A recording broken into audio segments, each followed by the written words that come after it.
In this video I'm going to show you how to load the ink and the paper in your Canon Selphy Square QX10 photo printer.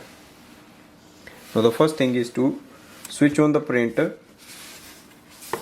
Open this section. So as you can see on this side it says ink cassette. Pull it outside.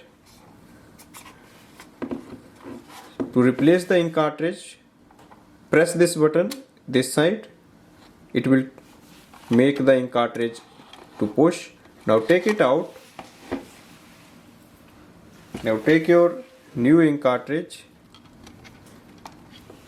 and you will see there is an arrow button here, so it should be facing in. Now place it here and slide it in. Close this ink door.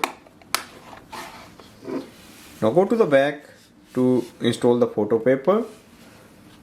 Press it down and push it outside. Now you can just open this section.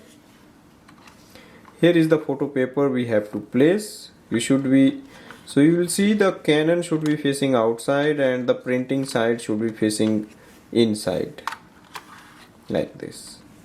Now close it and push it down, and this way we can replace the ink cartridges and install a photo paper. Thanks for watching.